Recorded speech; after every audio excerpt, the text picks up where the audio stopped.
Welcome in, everybody. Today is Monday, the 22nd of June, 2020. My name is Kerry Holzman, and a very special guest that's joining me today is not my hair. No, that's beautiful. You look good. All right, ladies and gentlemen, please welcome back the man, the myth, the Mitchell. Mitch Morrison, ladies and gentlemen. Come on out. Look at the energy he's got. Slow down there, buddy. Take it easy. Yeah.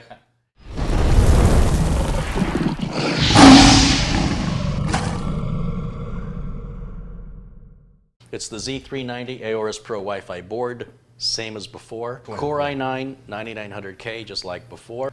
We're using a 2 terabyte Samsung 970 Evo Plus. Before we used a 1 terabyte. But we're going to pair that with, this will be the boot drive, the main super fast drive, which is like $420. And this is the ADATA XX8100, which is also 2 terabytes, but only $250.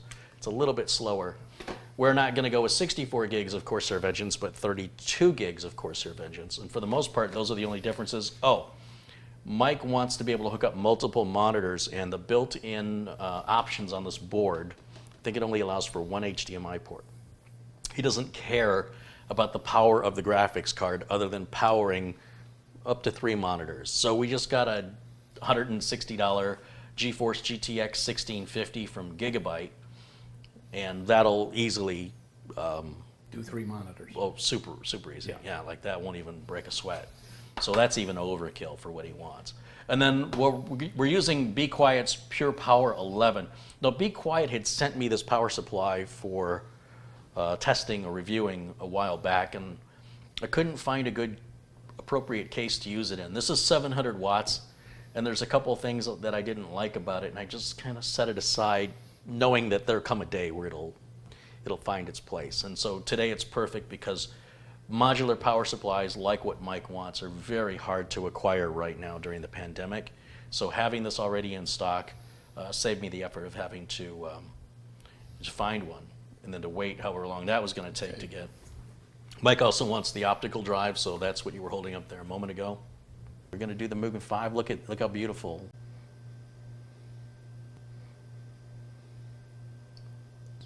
There's your LGA sockets there, more LGA sockets there, and more AMD sockets there, and there. And of course, we're sticking with the Corsair 200R case. What else would you expect? And yeah, that's a rundown of the parts today. It is going to be a heck of a system. If you're looking to build a computer and you don't want to go, you know, crazy cheap with something that's going to be maybe unreliable or maybe difficult to, or finicky to keep running, but you also don't want to drop a whole chunk of change on something that's way overkill for your needs. This setup here is I would say, a step above the middle. I would put it between the middle and the top, sort of right in between, you know, expensive and mid-range. We're above mid-range, but we're below expensive. There you go. Just gentle. Yeah, you might need a little muscles. Okay, muscle Mitch. Okay, so we've got both our panels. Now, what do I do with them? Just put them between the garbage can and there, so you don't bump into them. And they'll stay safely protected from being knocked into with our feet. And I don't think Mike will like the artistic denting. Okay, so now, let's show the people. I'll take out the box of goodies. That's always included with the case. Yeah. How do I do that? From this side or this side? It's... Take a look at it. Take a real good look at it. It's not like I'm pointing the camera at it or anything. Okay. Oh yeah, the doodad. Yeah, you gotta pull the thingamajig to get the whatchamacallit out. Okay, all right, here we go. Very easy, all right. There it is. Okay. You knew that the whole time. Yeah, I was just testing you.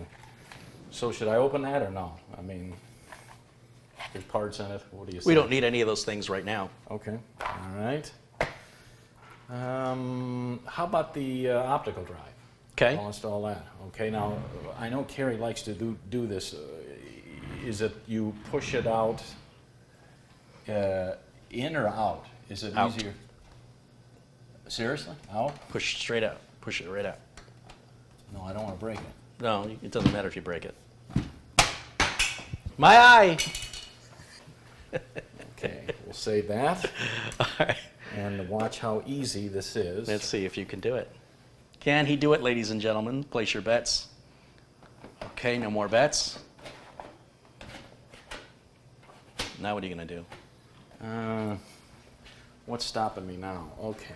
Ah, okay. Gently. Don't bring it. And then Now how you it gonna- should lock right into place. It should just lock right into. Like I said, it should lock right into place. And there. Nicely done. Okay. I never ever have that problem. Power supply. What have we got here? We've got the. Be quiet. Okay, let me come around here so that they can see. Now, in this case, you've got this. And why do they have that? I don't quite know, but the power supply is going to fit under it, not up against it or over, but under it. Here, and of course, as we all know, you want this on the bottom to pull air in because we've got a nice Vintage. air filter. Yeah, there's a little Right filter there. down here behind. I kind of gloss over this in my builds, but right under here. Isn't that It's amazing? important that you clean that a couple times a year, or your power supply won't be able to breathe and it'll start to overheat and you'll have all kind of weird system problems. So, here we go. Put that. Just kind of put it under there. Set it down, and then you just want to kind of push it. I'm not. Let's take. It's got to go. It's got to go all the way against the back. All the way against the back.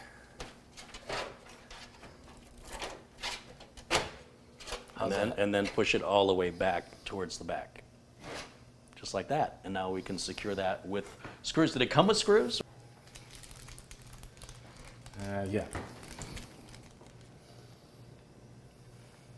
Extreme and unnecessary close Close up. up. Without, All right. without focus. All right.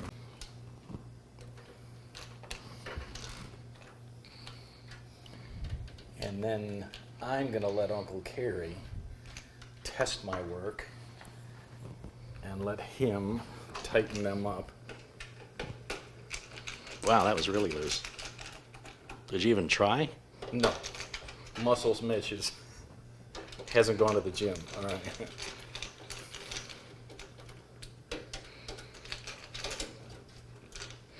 And just like that, That's good. we've got power supply secured. Now, well, we've got the case open and we're prepping the case. Nice. I think this has an I/O shield already built onto the motherboard, but just in case it doesn't, this would be a good time to put one on. Yeah, so our I/O shield is already on the board, so there's no more prep work on the case. So now we can prep the board, and I think this is something you're going to need to do, because I think you need to practice. Okay. Yeah, exactly. Okay, so to begin, we can install the two solid-state drives, and this motherboard has these two areas. I suggest putting the Samsung drive in up towards the top by the CPU, Okay. and I put the ADATA drive down there.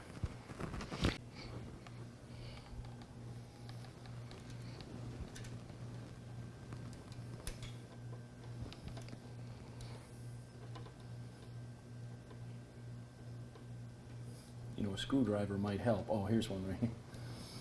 What do you got going on down there? Oh, you're taking that little tiny screw out. I gotcha. Now that's going to lift up and slide out. Yeah, there's some tape on the bottom we're going to have to remove, but not just yet.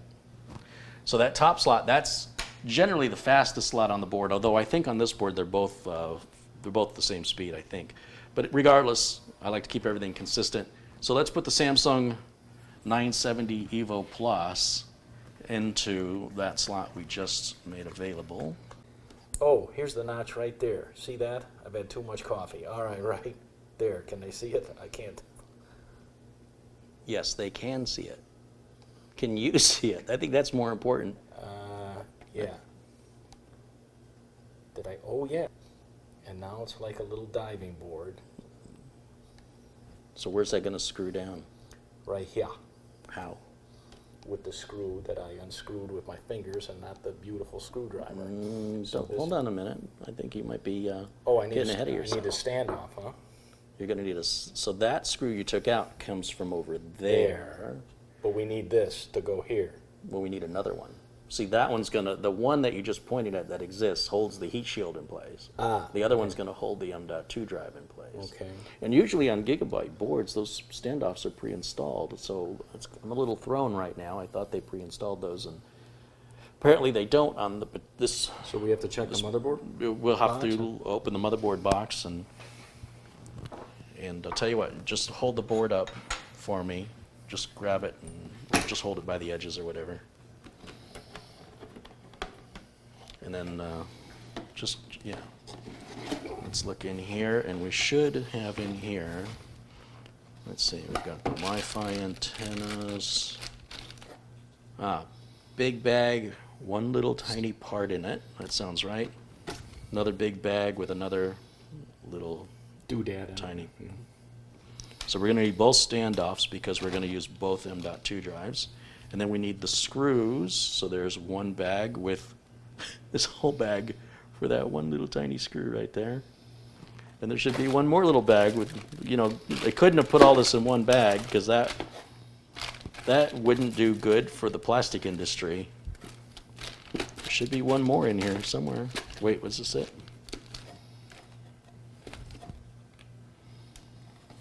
Yep, there's a giant bag and tiny screw. Okay.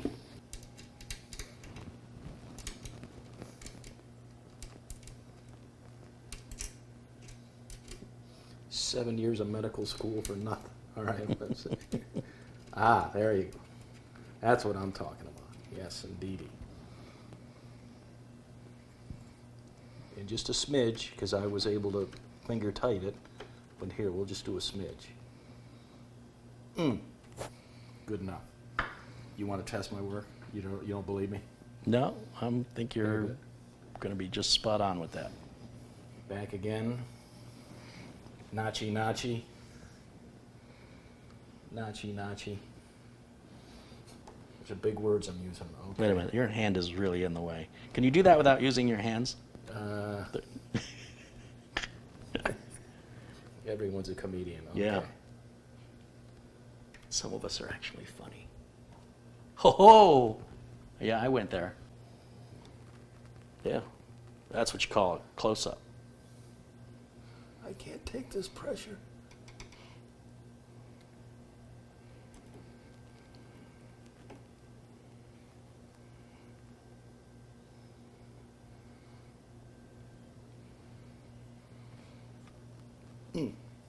And there we go. All right. Everybody. So go ahead and you can remove your protection. Doctor said you're clean. Okay. All right, and then go ahead and put in that there's a tab on one side of that bracket. See how it sticks out right there? Here. Yeah, and that's going to go into, Right there. yep. You've done this before.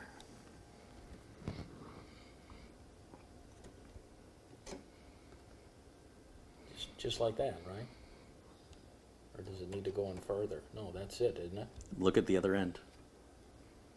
The other end and where it aligns with the standoff will guide you to how far in or the depth of the socket. I think I'm there. I mean, Yeah. what do you think? Yeah. And then the screw you put in there is going to be this screw right down here that we've removed. And if you've noticed, it's got a little shoulder on it. So it's a little different, and you have to use that screw. Okay? That's the one that came out. And we're going to put it right back where it was. Isn't that amazing? Yeah. And again, that doesn't have to be super tight or anything. Like, just the way you tightened it was perfect. You snugged it up, and it goes just a little beyond that. Let's do the same thing now with the other one.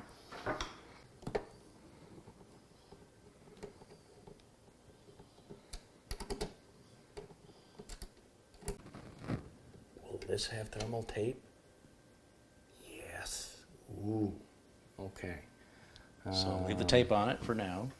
And we're going to grab the SX8100. This is from a company called ADATA. That's the XPG 8100. And I've tested this drive. This is one that I did a video on where I reviewed the performance versus the couple others, including the Samsung 970 EVO Plus. It's certainly a lot more affordable for the same capacity, and it's respectfully quick. Now, you'll see the XPG comes with its own little, this is like a heat spreader or a heat sink, and we don't need that because the motherboard comes with one. So this part here, just keep it off, do not apply it. You don't want to put a heat sink on top of a heat sink.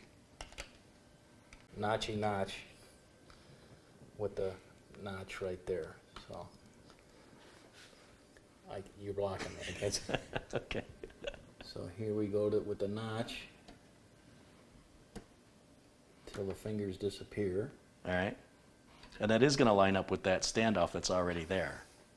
And that's the standoff used for the heat spreader. So that's interesting that the heat spreader, when you put the heat spreader back down, okay, it will at the same time hold and secure the... So we don't need this. So the other, yeah, so what is that for? Oh, you know why that's there? That's if you're putting, take the drive back out of there. So that's an 80 millimeter length drive. It's 80 millimeters. But you see there's other shorter drives available. That's the only time you would need to use that, the little extra standoff that was included. So yeah, we'll put that back in a little Ziploc and keep it with the motherboard. Take 70, all right. That's all right. So then we need the one with the shoulder, is what you're saying, not the... Well, you're going to put the heat shield on next. This one's a little different. Oh, okay. Remember, the heat shield, you're going to peel the tape off of that.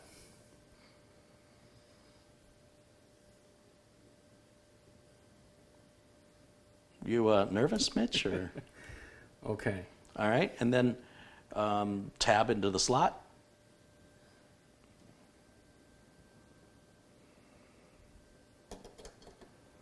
Mm-hmm. Now what do I do? Now press it down. It should swing down and should align. Oh, gotcha. And then the screw will secure both at the same time. With the shoulder one. Yeah, the screw that has the shoulder, because you don't want to. That's going to prevent you from squishing it, from crushing. Wait a minute. Before you do that, one more time. Let that up on its own. You can see that the M.2 drive is right underneath there. And when you push down on it again, and you're going to secure both the heat spreader and the M.2 drive with the one screw, that was originally holding the heat spreader in place. It is an artist at work. Look at that. It's beautiful. So both storage have been installed. This guy. So the next thing we can do is put the CPU in. That's pretty straightforward. There's the CPU right over Do I there. have to? I'd rather have you do No, it. no, That's you have to do it. It's a lot of money. That's all right. I'll take it out of your check if you screw it up. No pressure. Oh. What does this go for retail? $510, I think. It's just a car payment. I mean, you got 60 of those typically. Now this is how you open it. This is money here. Yeah, you're making me nervous now. That's not helping. I gotta release this first, right? Yeah.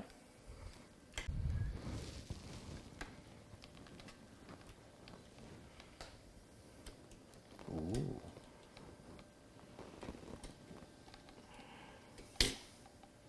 I can't take this pressure.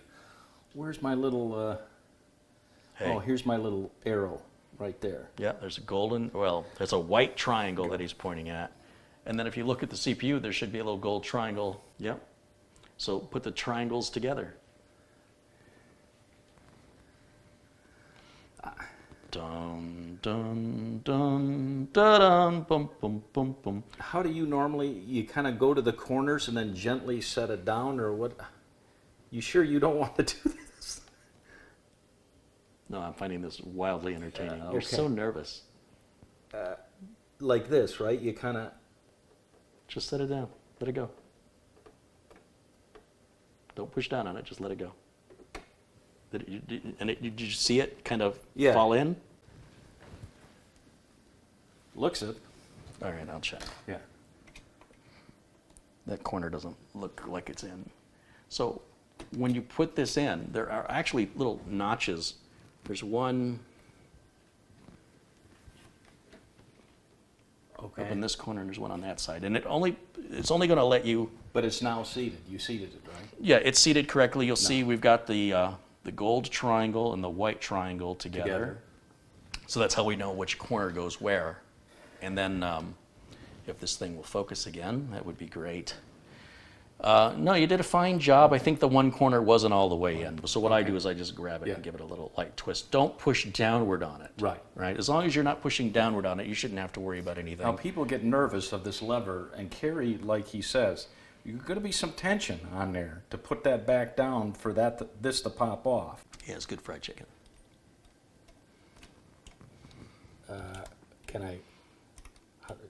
Will this stand up on its own? You just need to let that go.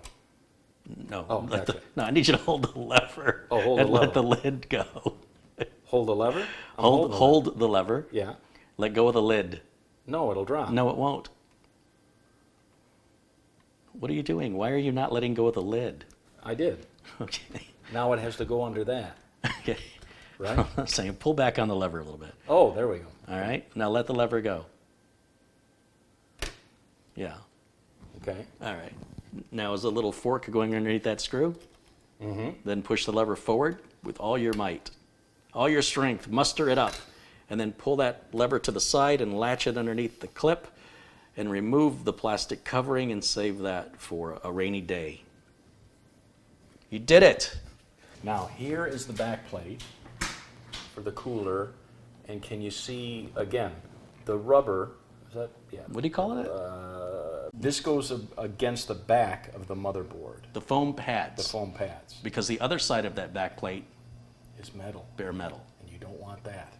You get a short. No. And then Should you make a short joke? Yeah, and then you see these two holes. I'm going to show you here. Rubber pads, 2 holes. 2 holes. Those 2 holes align with those 2 screws. I gotcha. Now I'm grounding. I'm picking up what you're putting down. Now, is it going to go in the middle? Is what I would call it. Yeah, there are 3 holes, and you can see through the middle one right now. On a socket 1151 Intel chip, like what we have, there are 3 holes in the corner. And the documentation with the cooler is actually really, really good. And we're going to use the middle hole. Now, in order to secure that, you have these standoffs here. Now, I want you to look at those standoffs. Don't just grab them blindly like you just did. Well- They're not all the same. Yeah. All right, You you've have got long. some. You have longs and shorts. Can people see that? Ooh, this one's What are you trying talking to, about? trying to dance away. Long and shorties. Yeah, those shorties are used on like X299 boards or X99. We don't so use- we're not going to use those at all. So it's these long ones is Uh-huh. what we want. Yep. So you're going to grab one of those, pick a hole around the CPU, and just start feeding that. Don't turn it too tightly, but do get a couple turns in there so it'll hold that back plate in for you. And check the back plate when you're doing this. Go ahead and lift the board. Okay, and then when you use your other, see, now I don't want your hand. Oh yeah, you're fine. When you put the standoff in, you can sort of here. Let me hand you this standoff. Go ahead and put it in. Do you see it going through the center holes? What I'm asking. I'm over here. Yeah. I'm over on this side. Go ahead. Okay, so if I put this Yes. screw in here, Yes. Yes.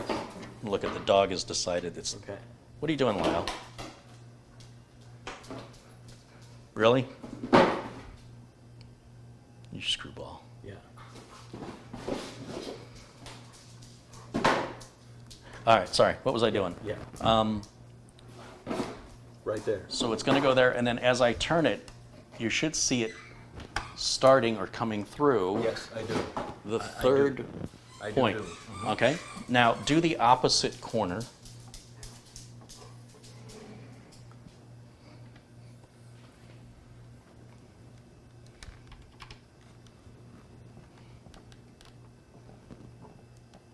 can't tell.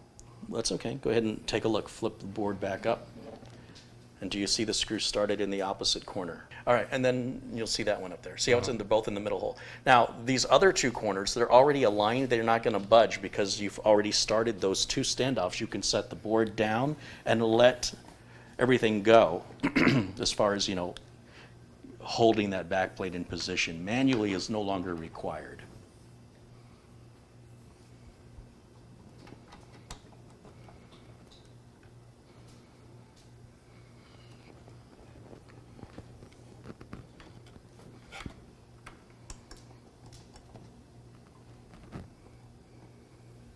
Okay, now grab that flat blade screwdriver.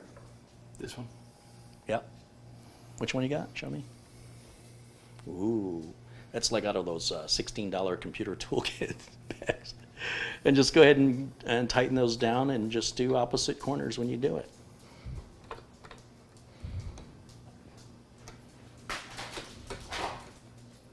You've got a notchy, or a What do you call that? a notch. That's a notch? And so, does it... Hold on, I want to make sure I get right down these industry terms. Yeah, so does it go like thisy, or thisy? See, those are big terms. Well, I don't know, because your hands are all over the place. Oh, The okay. camera lens isn't. Okay. All right, Well, so let's see. I'm gonna think. I'll try and you're going to stink? I'm gonna think that it goes like Yeah, this. it's going to go alongside the lever on Intel CPUs, which the documentation is really, really good at.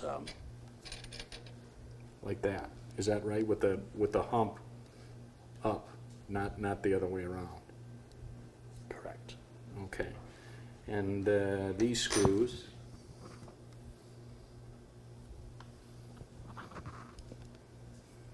Now the documentation will show you there's a go like this.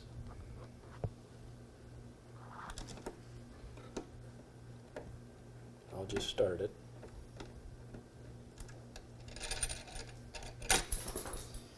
Tell you what, in the drawer, so you're using that JIS driver, which is okay, but Mugen gives us a driver. Oh, yes. So let's use the Mugen driver, which That comes with yeah.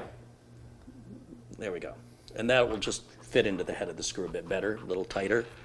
And go ahead and try putting that same screw in again. The screwdriver should have a magnetized tip, so you don't have to reach in with your fingers and try and pinch the screw off. You know what I mean? Like, Yeah. All right. So there you go. And with the bracket back in position, so it's an elongated hole, right? Mm-hmm. And you want to go exactly where you're at, towards the inside edge. Are these the wrong screws? I don't know, which screws are you using? Seems all right, I think. Are these the right ones? Yes.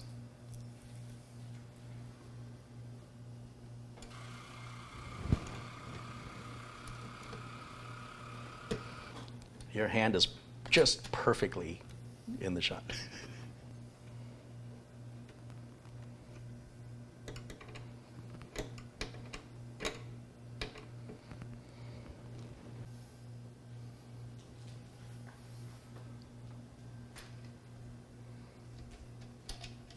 Looking good.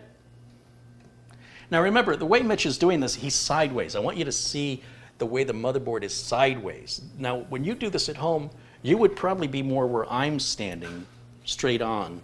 But I have to stand here to give you the camera shot. So, this is harder than it looks to go at it from the side or to come at it from the back, from backwards, to come at it from the opposite side. But the problem is, Mitch and I both can't stand in the same place, and neither one of us has four hands to install the driver. You want it closer, so you want it here, right? Is that right here? Well, on the inside, though. Should go.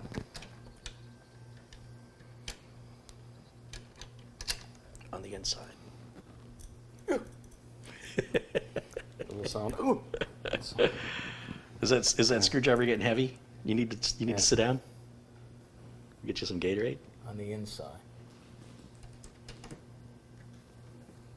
Yeah, it kind of self-aligns, really. And now, Now we can put the cooler on, but if we put the cooler on now, we won't be able, you see these two connectors are kind of hidden in the corner? And then there's a fan header right there. When we go into this 200R case right here, Way up there. yeah, the top of it, those cables have to come into this top corner. And with the heatsink in our way, we won't be able to do that. So we're going to leave the heatsink off. Okay. So that way, when we install the motherboard, we'll still have free access To to these. plug into these cables and the fan header, which the rear case fan will plug into here. And once we've done that, then we can attach this bad mamma jamma. Just like that. Yeah, do you see see the screw here? And it's going to align with that hole in the hump, which puts it perfectly over the CPU. And the fan, if you pull back a little bit, the fan is going to go on the side with the RAM, Okay. right? So if you come out and look around here, you can see that it doesn't matter how tall our RAM is, we're not going to have any interference. Right. It's one of the things I like about the Mugen 5. Also, if you were on an X299 or X399 system where you've got RAM on each side, notice how Mugen has cut the cooler right there. So you have this gap for tall RAM where this may extend over the RAM socket on the other side. And you have the option of taking another fan, just like this one. You can buy another fan and put it on the other side, and then you can have, not on this side, put it on this side. And you can have two fans pushing, pushing and pulling the air in the same direction. Yeah. All right, so we're going to set the case this way. We're going to work with gravity, and I'm going to turn it so you can see the rear I/O access point. Now, I'm going to grab the motherboard. I always hold the motherboard by plastic parts. So you can see, if you watch my hand here, I got a thumb against the power connector and my finger against the edge of the board. I picked the whole board up. Now, if I had installed the heatsink, I could just pick up the board by the heatsink. It's completely safe. And what we're going to do is we're going to come in here, and I'm going to set the board down.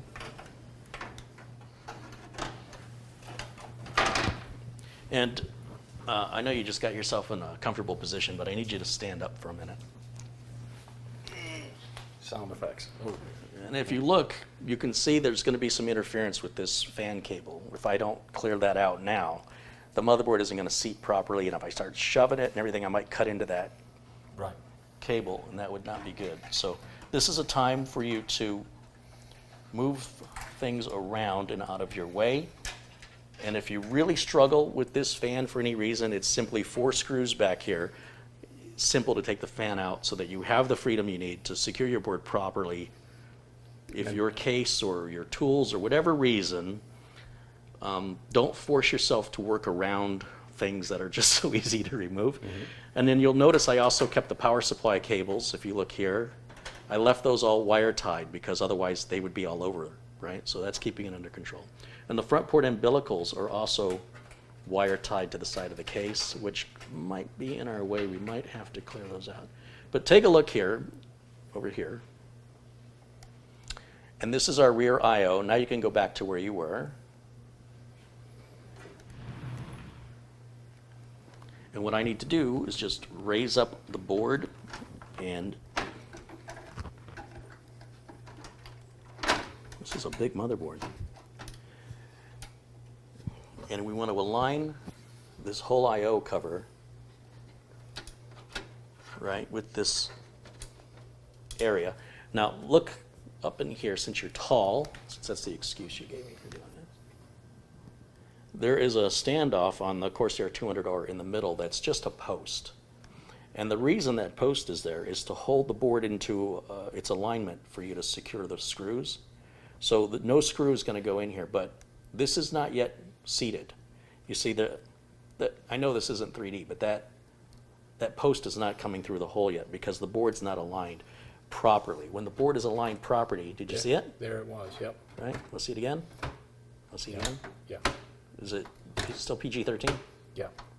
Quite graphic. All right, there we go. Okay, Yeah. so with that holding the board in position, now make sure that we can see through each of the motherboard mounting holes. They're going to have, see that little soldering points around them? That creates a ground, and it also strengthens the hole from being crushed, right? Yep. So it serves two purposes. So that's how you know that's a motherboard mounting hole. And we're going to have three. There's one up here, one in the middle, and then one directly below. Then again, three up the middle from the bottom, the post, and up top. And then, of course, this one's kind of a fun one to get to. Right up in the corner, right in there. If you raise the camera up a little bit and tilt it forward, it's right at the end of my finger, if you look. And then going to the middle, right at the end of the I/O shield cover, and then finally down at the power supply. So we're going to need a total of 8 screws. There's 9 mounting holes. Remember, that's a post. We won't put a screw there. I give you permission to use your electric screwdriver. Excellent, thank you. And then I'm going to go to this middle one over here. And then this one is the hard one because it's nearly impossible to see. So you need a long screwdriver to access this. Now I'm going to go back around and make sure these are all tight. So by backing them off and then putting them back in, it ensures to me that they're fully seated and locked in at the same torque. The motherboard doesn't require the screws to be at the same torque setting, but my OCD really likes it. So that's it. Now I'm going to pick the case back up and you can take a look. Film right down here. Watch this. Look at that camera shot. Zoom out a little bit there. Can you zoom out? There you go. All right. Whew. This bundle of cables from the power supply can be straightened out now so we can see what we got to, what our options are, what our choices are. You don't say this, do you? No. Now, the motherboard power connector Is the big 24 pin. that's the largest connector. That's the main power connector. Yep. So every power supply is going to have that, right? So that's this one. And we're just going to slide that out through there. You can grab that and pull it through and just leave it out there so it's just out of my way. Pull it, strength. Pull, there you go, got it. Now, with regards to those CPU power connectors, I'm pretty sure we're only going to have one with this power supply. It's pretty rare that a power supply gives you 2. And again, if you're overclocking, then that's something you should be worried about. If you're not overclocking or you don't know what overclocking is, then you're not overclocking. And it won't matter. So this is for a video card, and this one is for a video card. So this power supply can support 2 graphics cards simultaneously. This 8-pin connector, this is our only CPU connector. We do not have another one as I expected, and I would have been surprised if we did. So no surprises. I'm going to give that one to you. Let you pass that up to this top corner back here and through to me, if you would. Right on, thank you very much. And then I'm going to put the clips facing up, and there's a little ridge at the edge of the motherboard, towards the edge of the motherboard on the connector. And these will only go in the right direction. If you try to put it in upside down, it simply won't fit into the plug at all. And it's a little tricky, first of all, to do it. Second of all, to film it, because there's so many obstacles in the way. Like, to really get a good view of this, you'd have to cut the top of the case off so you could fit the camera in there. All right. Now that big 24-pin motherboard cable that I sent out that way, can you send that back in right through this hole here? Thank you. And there's a little 4-pin add-on connector because for some reason it's important to be compatible with motherboards from 1994. I don't know why power supply manufacturers continue to offer the 20-pin connector. I haven't seen a 20-pin connector on a motherboard for 20 years. And it's a hassle to add on some of these power supplies to align that 4-pin connector up. What am I doing wrong? Oh, so it's got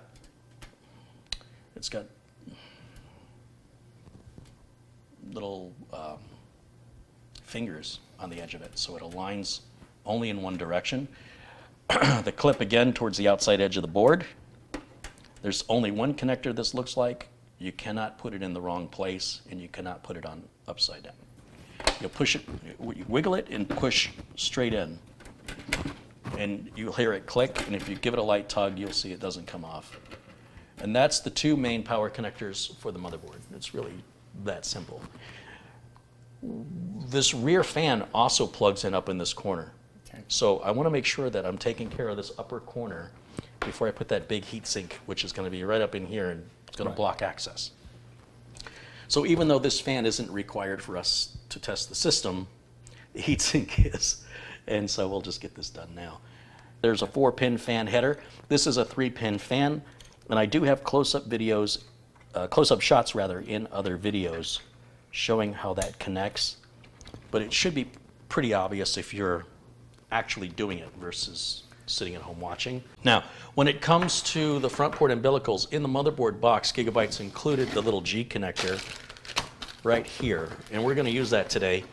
And it helps to show you how these cables, the front, specifically the front power switch, reset switch, hard drive LED, and power LED can all go into this one Gigabyte G connector. So normally when I do this, I put them on one at a time. Here we put all them on one at a time in this connector, and then you just plug the whole connector on in one fall swoop. There's power SW for power switch, which aligns with PW right there for power. Whether or not you wish to align positive and negative, if it makes your OCD happy, it's fine, but you don't have to. That is now done. So I can take this whole thing now as one connector, and if I run it through this cable management hole here in the case, and we'll come around this side, Mitch, come around here. Grab, where'd it go? It fell out? See this connector right here? That is where your power switch, hard drive LED, that's where I would normally plug these cables in manually. But now with this one connector, with the cables on the left side, if I align it and then kind of wiggle and push down, we've just hooked all that up. Isn't that amazing? Isn't it? I think it's pretty darn cool. That only leaves two other cables left, Mitch, for our front port. So up here, this is the front port. We just hooked up the power LED and power switch and the reset switch, and this little slot is the hard drive LED. So we just did that. This connector right here, this is for these right here, the blue. And then this one that says HD audio, that's for the, see the little headphone and the microphone? Let's do this one. Let's do this one now. Now this cable, this is the worst one in cable management because on most micro ATX and ATX motherboards, you've got to go into this corner with it. But they don't really give you any access holes, at least the Corsair 200R doesn't. So what I'll have to do is probably bring the cable in right around through here and then run it across the bottom of the motherboard. Unfortunately, yeah. See what he did there? If you look at the bottom of this connector, you'll see there's a pin that's blocked. You see there's like no hole there? Can you see it? Mm-hmm. All right, and then on the connector itself, it'll say right inside the connector, if you can zoom down in there, it says audio right inside of that. And there's a pin missing on the bottom row. So align make sure that the missing pin is on the bottom. Otherwise it won't fit, it won't go in. Now there's no clips or plugs. It's just kind of wiggles and friction holds it in. And then we can just take the excess and push it out the back, keep the cable management looking nice and neat inside. And then finally is the big USB connector, which I have right here. And you'll notice on the connector it's got, if you look straight on, it's got a little notch on it. Can you tell? And then there's a little notch cut out in the plug. And so that'll align. And once again, you're probably just going to look at the back of my hand unless I can give you a good angle here. That will align just like so, and I give it a little wiggle as I push, and it just locks in. We got to put the heatsink on and then the RAM, and then we can test fire. We'll use the onboard video that's with the CPU before we add any graphics card to it. Yeah. You don't put the thermal material on the heatsink, only put it on the CPU. Now, we haven't touched the CPU at all, so I don't need to clean it. You didn't touch it, did you? No, you didn't touch it. I watched you. It's kind of a big dab there, so. Now, this is the part that I think is the most amusing. People, when they see me spread thermal compound, they freak out. I think I could murder a puppy and people wouldn't be as bothered as watching me spread the thermal compound on the internet. At least some of the, self-proclaimed computer nerds out there I'm speaking behalf of. And I find it amusing because I'm not telling people how to do it. I'm showing people how I do it, right? Whether or not you choose to adopt my ways, why do you think I care? How does that improve my life? Or how does it hinder my life, whether you do or you don't? And again, if you don't have a glove, Kara used to use a piece of tape. I kind of like that. Yeah, it's a little piece of too. Scotch tape. Or what do they call it? Cello tape? Yeah. Or they have little finger cots you can buy. Or you can stick your hand in a Ziploc bag that's nice and clean, a new one. Or you can, just do it the traditional way you see everybody else do it with. Now, was that enough or too much in your opinion? It actually was perfect. I think it was perfect. And I like to just kind of give it little hills and ridges so that when I put the cooler on, it gives it a little bit of spreading. And you'll see it keeps my fingers clean. And when I take the glove off, I'll just turn it inside out. Because that stuff, man, it's hard to get off your fingers and stuff. It'll be on my fingers for 2 days before it washes off. With that on, now you'll notice the bottom of the Mugen 5, it's got a screw that is underneath the heatsink and one that comes out of the edge. See how that screw comes out the edge? This side is going to go towards your RAM. So when I put this in, I'm going to align it, then just rest it on top of the CPU. Then I'm going to grab that Mugen screwdriver that's included with the cooler, and I'm going to go right through this hole, and I can't see it. I'm just feeling for that screw, and I just want to get it started, which I can't lift it up, so it must have started. Then I'll come to this side.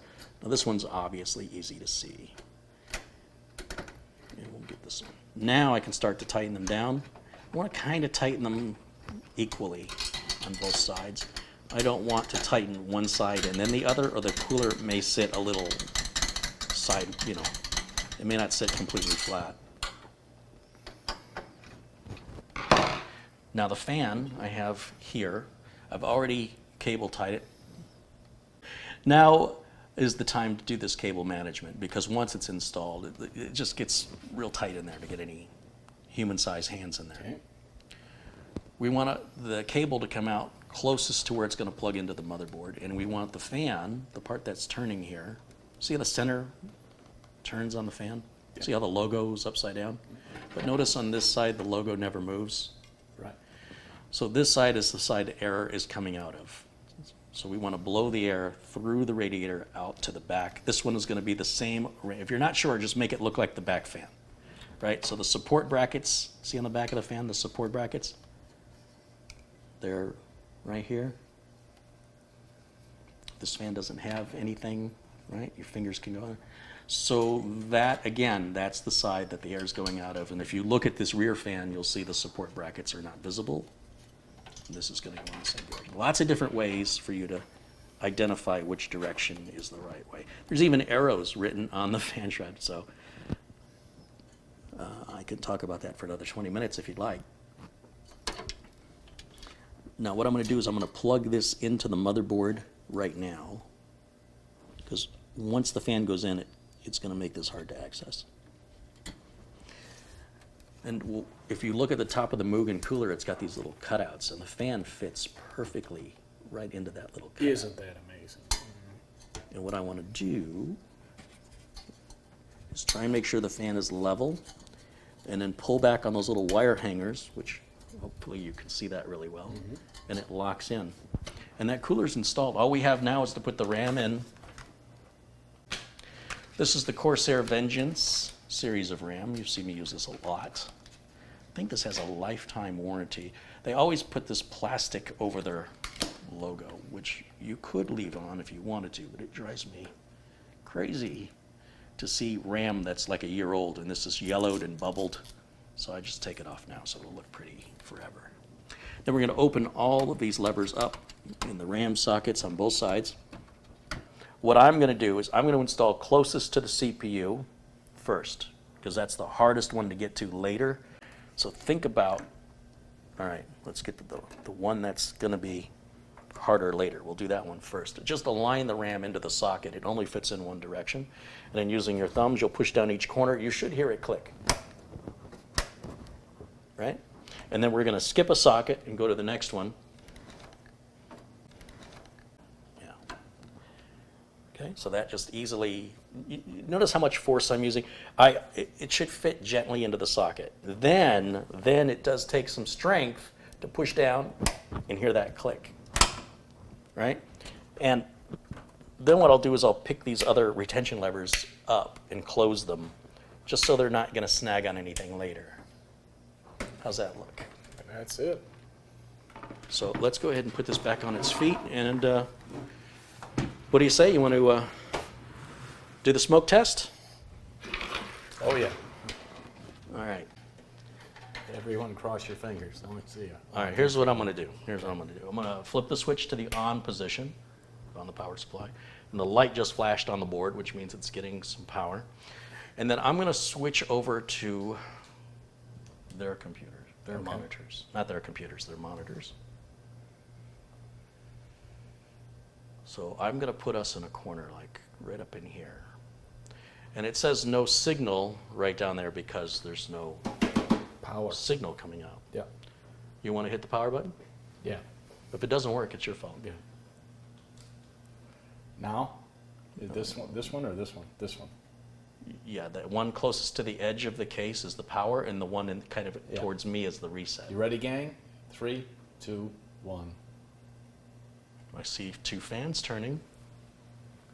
It's whisper quiet.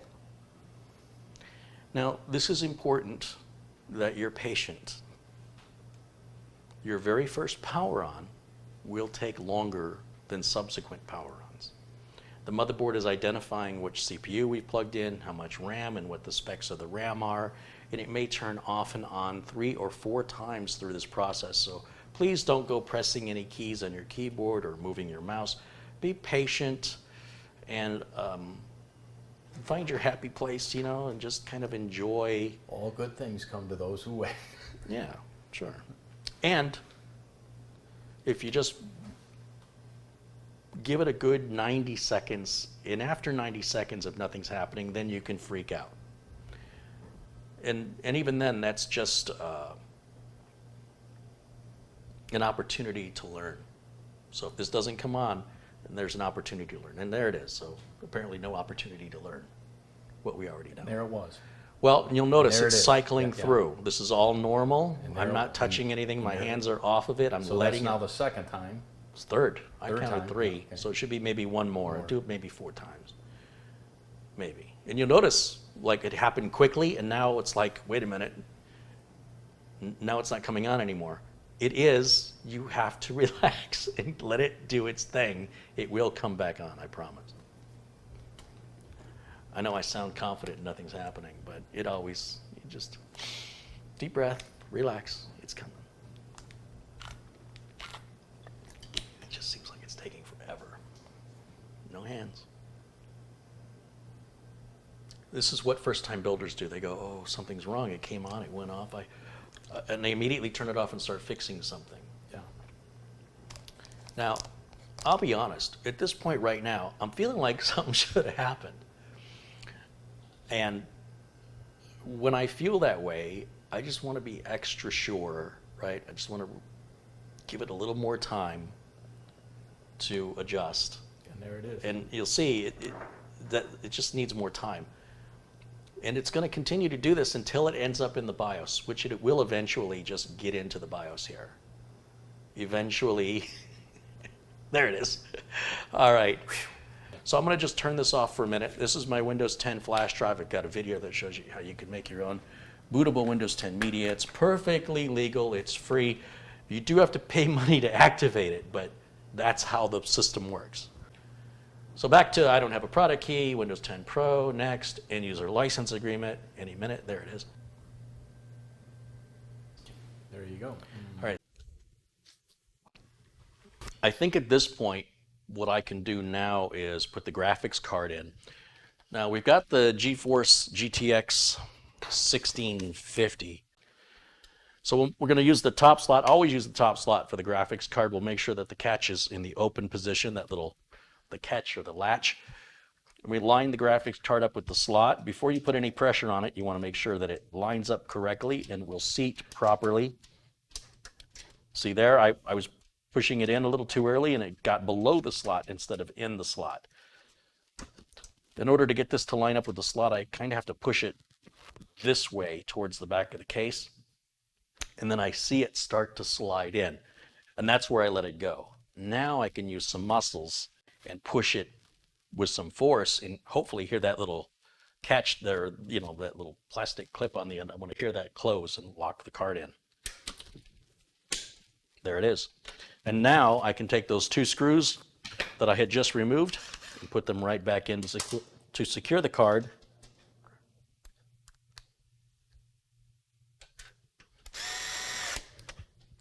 Like so. And it appears we don't have to add any power cables to this graphics card. I was thinking, I'm so used to higher end graphics cards, they always require power. But I have forgotten they make graphics cards that don't require power.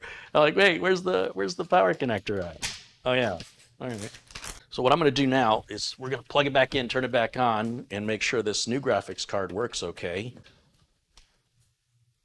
Let's see what happens. Turn this on, and let me switch over to, I suppose we should see if there's a new BIOS available. I think we should do that right now. So I've got this program called CPU-Z. You'll see I've copied it off my flash drive here to the desktop. And if I execute this, it's a portable application. It doesn't require any installation. Oh, and the NVIDIA software was downloading in the background there, but it's not the latest version of the NVIDIA driver. So we're still going to do that. Don't let that fool you. That's just Windows 10 doing in the background what most people don't know how to do for themselves. But we're going to check all that. That's the point of my channel. So you don't have to rely on Windows 10 to, provide you with everything you need. You can verify that you have the latest and greatest. So we click up here on Mainboard, and it says we're running BIOS version F10. And what I'm going to do, I'll just pull up the Edge browser here, and let's go to Google. And I'm going to type in the name of the board, which is Z390 Aorus Pro Wi-Fi. And the first link that comes up is this gigabyte.com. That's the one I want. And you'll see it says service and support up here, and then it says support over here. Well, this is generic service and support, and this is specific support for the product page that you're on, and every motherboard manufacturer follows the same process or the same layout. MSI does it, Asus does it, ASRock does it. They've got the generic support up on the top, and then the specific, there's two support links. You'd think that was specific to a manufacturer because it's weird, but they all do it. So I think they're copying each other. I don't know who the first one was to start it, but be aware of it. So we're going to click on the lower support option here. And when I click on that, you'll see for downloads, we're going to scroll down. It says these are audio downloads, chipset downloads.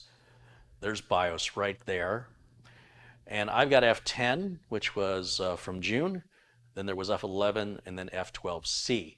I can skip anything between what I have And what is the latest? Just go right to the latest one, unless it specifically says in the description that you need to have a minimum BIOS version before you can install this. In most cases, you don't have to have a minimum BIOS. Sometimes you do, but you'll see it in the notes. So I'm going to hit the download button, and we're going to download basically the zip file.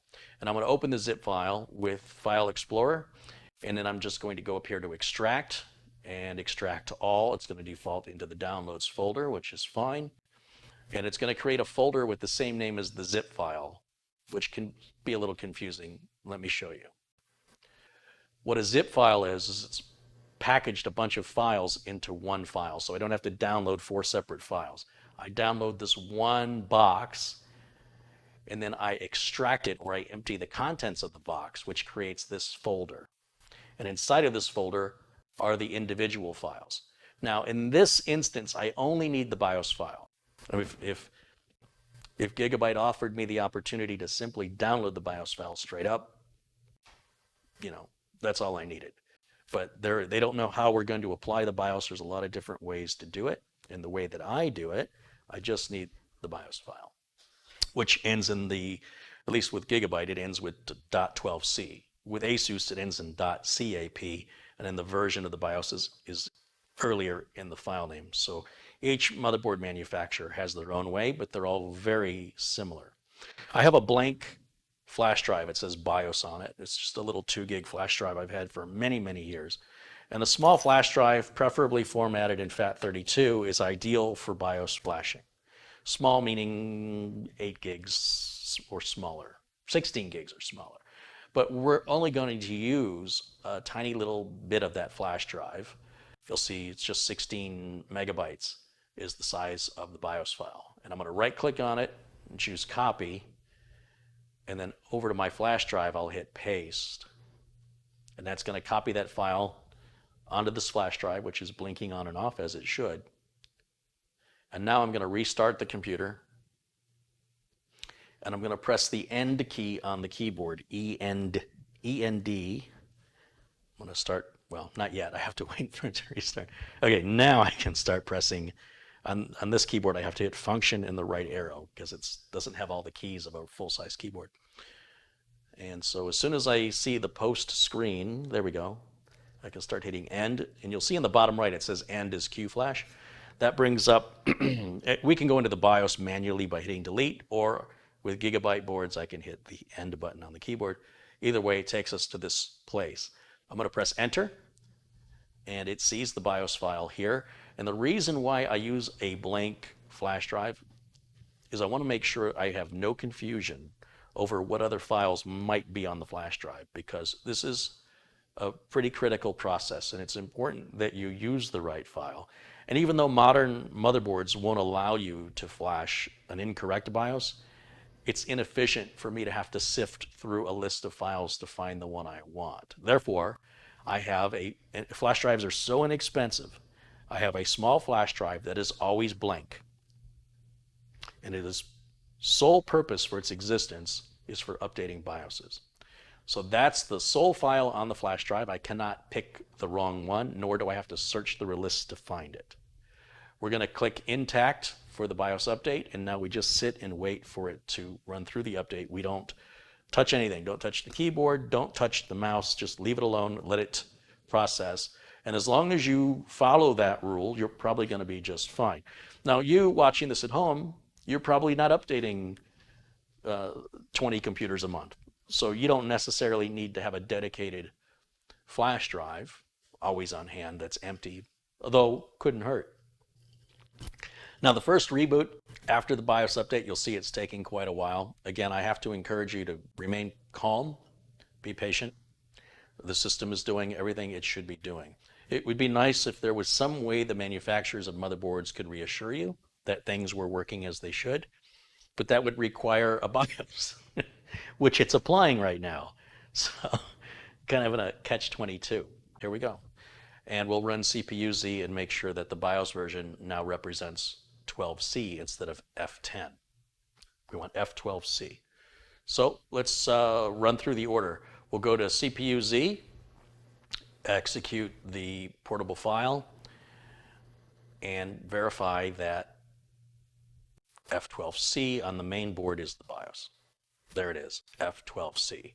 Congratulations, you've done it correctly. We can go to NVIDIA.com and download the NVIDIA driver now, even though we've got one from Windows 10's auto update process has given us an NVIDIA driver. It has probably not given us the latest one. So I'm just going to go to NVIDIA.com, click on drivers, click on GeForce drivers, and then on the next page, I'm just going to manually select, it's a GeForce 10 series.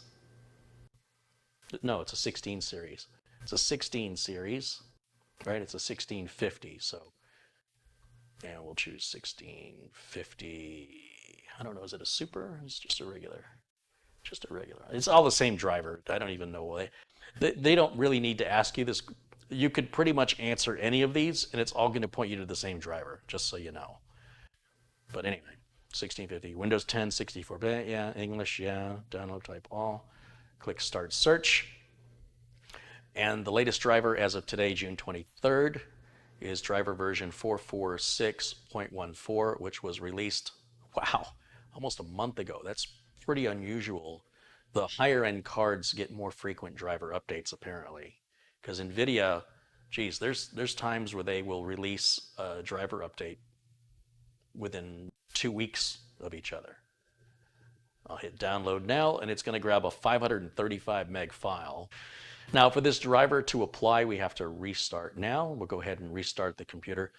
Now, this restart may take a little bit longer than a normal restart, but it should still be impressively fast. Let's find out. You got your, pay attention to the time on this video and watch, because you'll see there's a minutes and seconds. Here it goes right now. We can determine how long this takes to boot in seconds by just watching the timer there below the video. And we're up to desktop. It's not bad. It's not bad.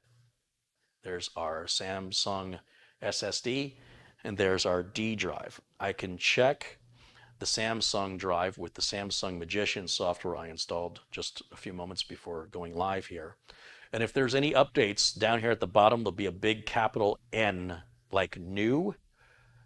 We can click on it just to confirm that the Samsung Magician software is the latest version, and that the firmware on the Evo Plus 2 terabyte drive is also the latest version. With regards to performance benchmarks, you could certainly run the Samsung software if you want to. I prefer to be more unbiased by using a third-party utility. So for this, I use Crystal Disk Mark Portable. Let's start with the Samsung drive, which is drive C, and hit all. So we've got our benchmarks up for that. Let's torture this thing with Prime 95. I think that's what I'd like to do, see how our cooling is going to go. So what I do is I bring up Prime 95, and I'm going to click OK to start running it, just with all the default settings, and then we'll close this, and we'll bring this window up to the front. And we're gonna watch these temperatures. You can see they're already starting to climb. We're into the 52 degrees centigrade. And I'm gonna grab my timer. I've got a digital timer, and I'm gonna start it, and we're gonna let it run 15 minutes from now, which will clearly be a longer than 15-minute test. This is my timer. You guys can see it right there. We've crossed into 21 minutes, and remember, I started this late. So at 21 minutes, the highest temp we've seen is 81 degrees. And watch how quickly this test, once I stop the test, watch how quickly the temperatures will drop. Watch these temperatures right here on the left side. We're kind of bouncing around the upper 70s. Watch how quickly, when I say test, stop, and then confirm it, here we go, okay, watch how rapidly, almost instantly, the temps drop in half. So right now it's going to run this time spy demo. Because this is the free version of the benchmark, we can't just go right to the benchmarks. It's not a full-fledged benchmark. You have to pay for it. But this free version you can download and compare your numbers if you want to, or at least have an expectation of what range you should be in. And then also make sure that just the thing runs without crashing to give you some self-confidence if if you feel like you need to test your system that it doesn't feel right to you. You've got to be reliable before you can improve the performance. You try and put performance above reliability, you're going to be unreliable. It's a whole thing you won't be able to rely on. It'll be unstable. All right, there's our Time Spy final number 3801. I think on the 1660 we were in the 6,000 range. On the 2080 Ti or the 2080, I think we're in the 12,000 range. So just kind of gauge the expectation accordingly. A $160 card versus a $300 card versus a $900 card. The numbers at the end result of the test are directly related to the amount of money you spent for the card. It's not rocket science. All right, you're not gonna buy a $150 card brand new in a box and expect to get $800 card performance. And you'll see I keep that one pretty loose. Those cables don't have to be super tight to the case. In fact, by making the cable super tight to the case, you may be inadvertently pulling on the edge of the end of the cable and slightly unplugging it. And even if it's not happening while you've got it in your possession, it might happen during the shipping process as the computer is handled by the shipper and it's bouncing around and vibrating in the back of a truck. If the cable's super tight and you've not allowed it some room to sort of move, to give a little bit, it's likely going to become slightly unplugged or unseated. And then the customer is going to call you with a support call. This isn't happening. And you're going to have the customer take the panel off and check all the plugs. I'd say that's done. Finally, there's one less cable job I've got to do later. So yeah, that's pretty much it right there. That's the way it's going to look.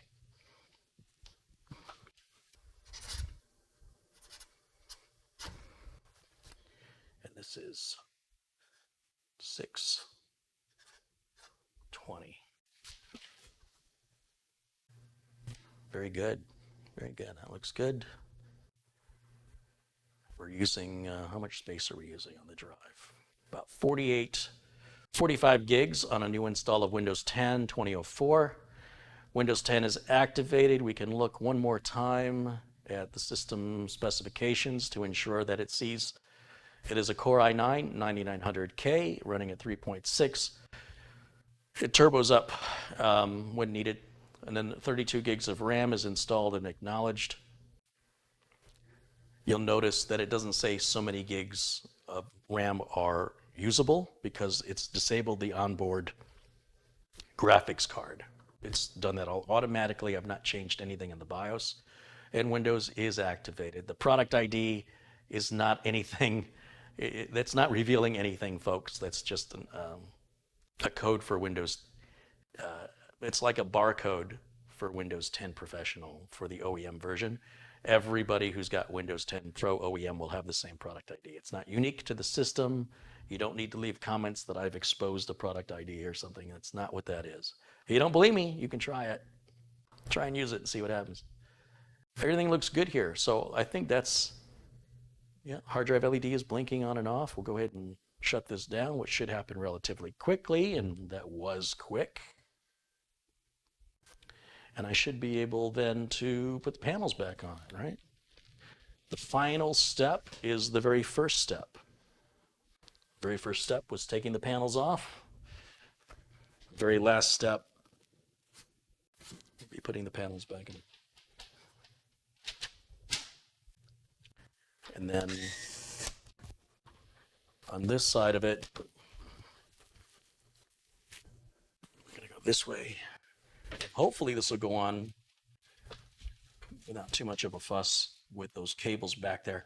Sometimes it does require me, which appears it's going to make me do now, to lay the case flat so I can add a little pressure, downward pressure, like trying to close an overfilled suitcase.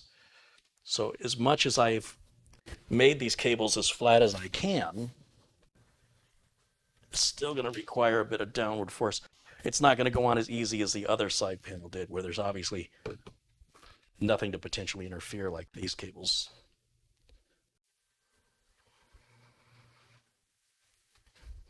So put that on like so.